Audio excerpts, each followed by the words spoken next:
Hey everyone, this is Mick from PhoneUplink, and in this video I'm going to be giving you my full review of the HTC ChaCha. Now, first of all, sorry for the slightly dim lighting conditions. I'm filming this quite late.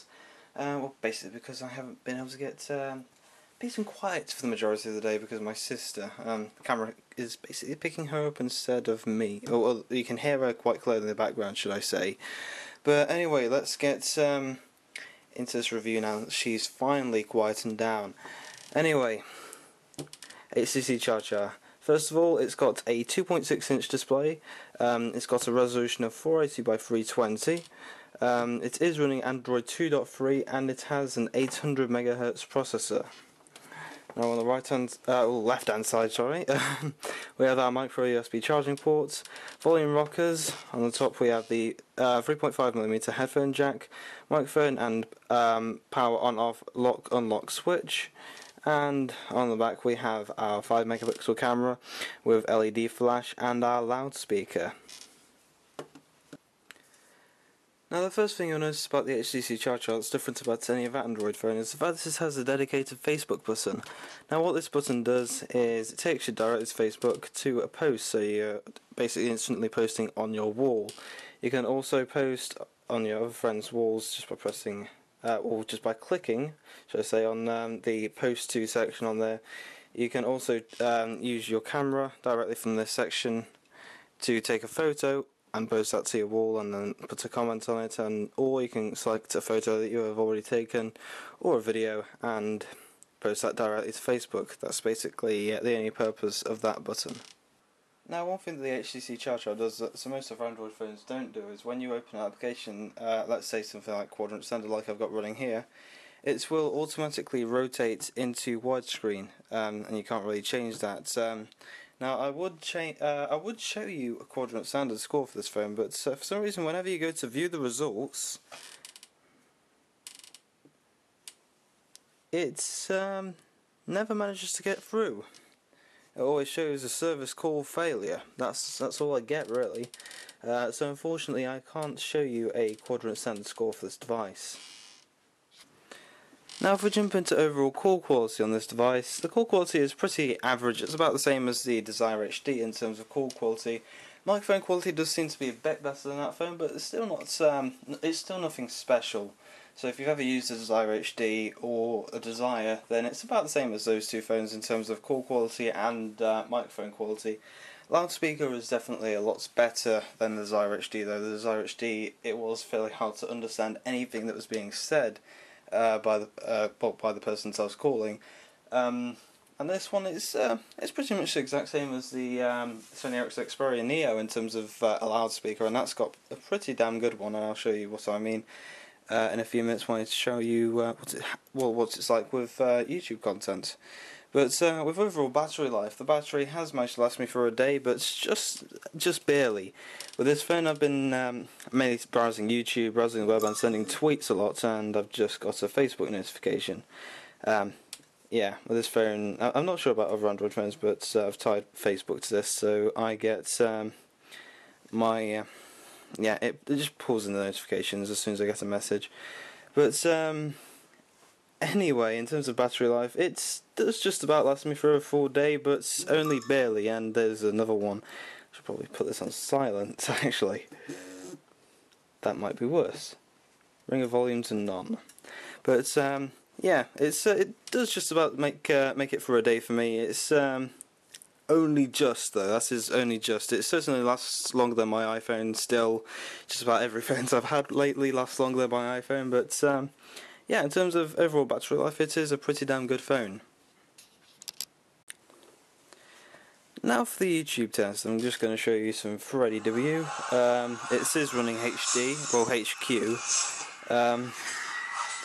Just so you can see what the screen is like.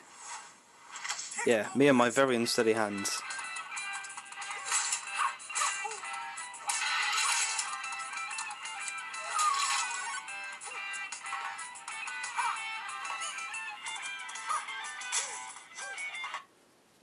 Yeah, that's pretty much what the screen is like, and the loudspeaker. The loudspeaker is very good compared to the Desire HD. It was absolutely horrible on that phone, but yeah, they've certainly improved it on the lower down handsets.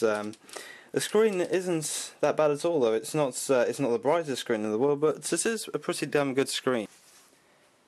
Now, with the QWERTY keyboard for this phone, it did take me a while to get used to it.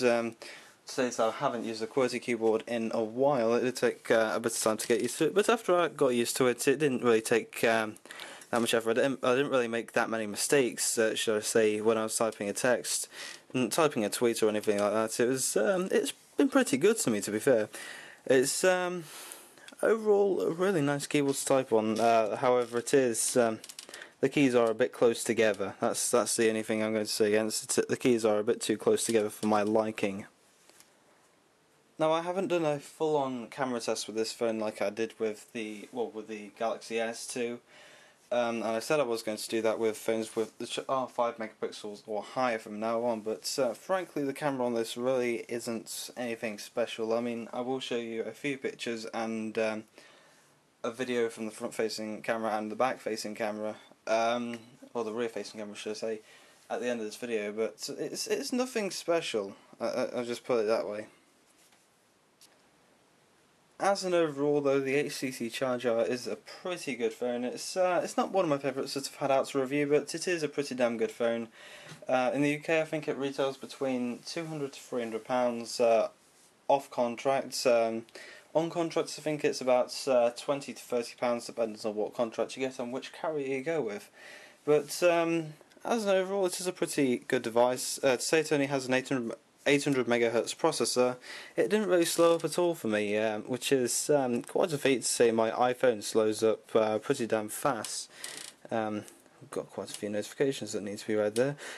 But yeah, the HTC ChaCha is a pretty damn good phone. If you're thinking about buying it, I would recommend going to try out a BlackBerry as well, or any of the other Android phones out there that also carry QWERTY keyboards. I can't really remember any at the moment.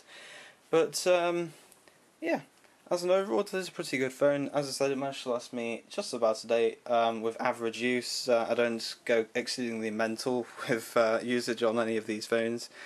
I try to give them about the same amount of use as I would give my iPhone, but day in, day out. So yeah, it's just about that. Thanks for watching this review, everyone. If you liked it, then please click the like button down below.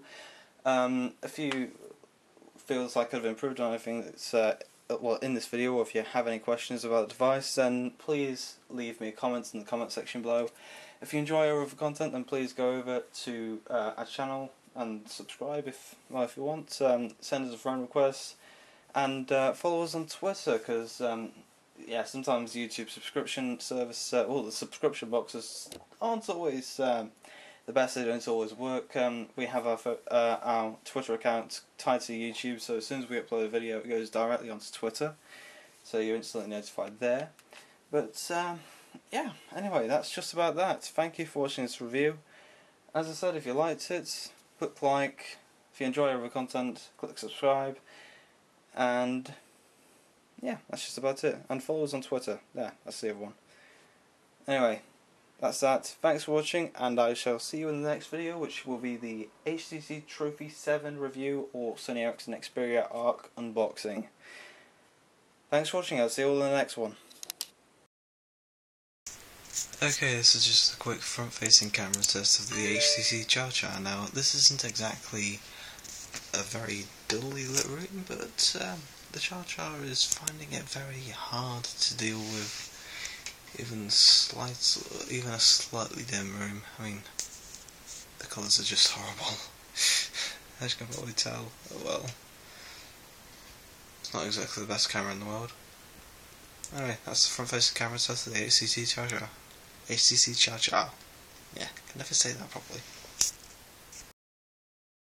Okay, this is just a quick test of the rear-facing camera for the HTC ChaCha. As you can probably tell, it is quite a bit better than the front-facing camera, but it's still not perfect. And my TV's having a little spazzing out session just there.